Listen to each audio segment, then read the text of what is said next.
about 38 levels above top secret. The highest is cosmic. That's, okay, I'll tell you right now, that's UFOs, aliens, and particleization.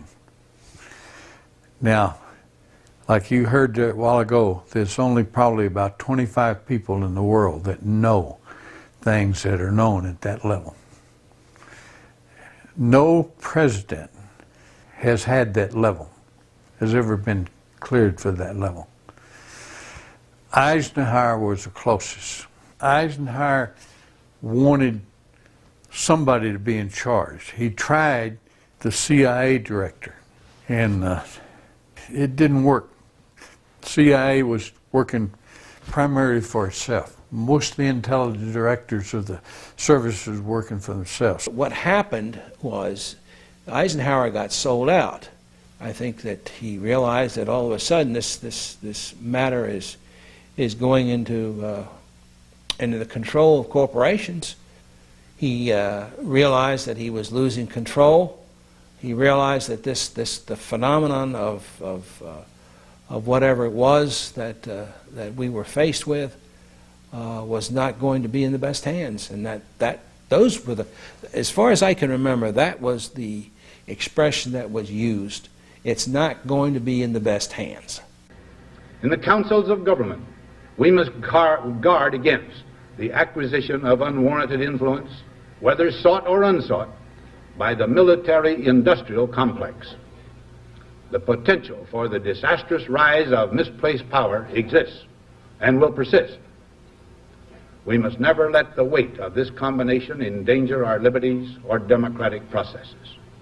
We should take nothing for granted.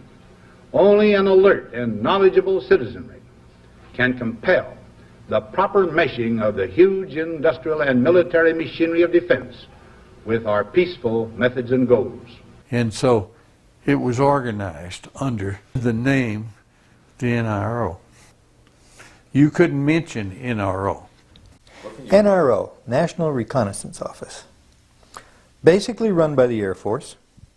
The Reconnaissance Office, from my understanding of people that I've had contacts with since I retired, has taken on a lot more responsibility, particularly towards UFO and extraterrestrial activities.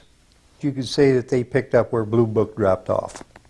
If you're on that level, there's an organization worldwide called ACIO. That's Alien Contact Intelligence Organization.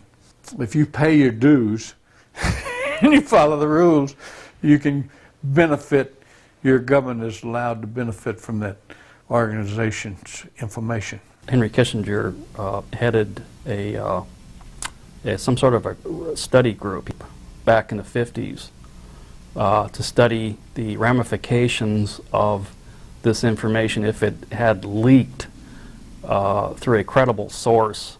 In fact, Jimmy Carter was not brought into the loop. For some reason, the control group, they don't trust the guy for some reason.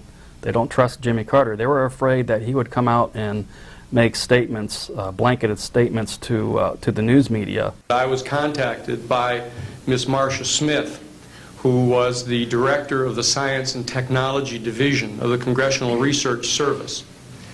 She asked to meet with me, and I met with her, and she informed me that President Carter, upon taking office in January of 1977, held a meeting with then the Director of Central Intelligence, who was George Bush Sr., and demanded that the Director of Central Intelligence turn over to the President the classified information about unidentified flying objects and the information that was in the possession of the United States intelligence community concerning the existence of extraterrestrial intelligence. This information was refused to the President of the United States by the Director of Central Intelligence, George Bush Sr.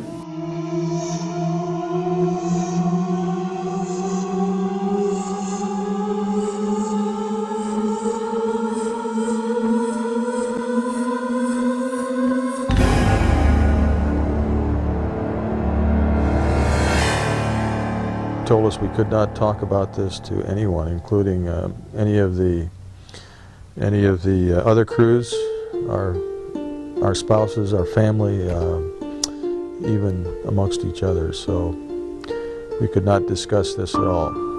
In the military, they do ridicule you, and I was ridiculed a few times. I was told I would never make Master Sergeant. I was on orders for tech, but I was told I would never make Master Sergeant if I brought this trap up again. The pilots that had seen things and talked about it, some of them were let go, some of them released from their flying and treated as nutcases and things like that. At times I used to carry a nuclear weapon. In other words, I was mentally fit to carry nuclear weapons, but I'm not mentally fit if I see a UFO. Well, this criticism and this ridicule has, I think, done more to keep the story coming out than almost anything else. It had been discussed with me on numerous occasions. Talked about what could happen to me militarily and what could happen to me even if I discussed this as a civilian. That subject just was dropped. It just wasn't discussed.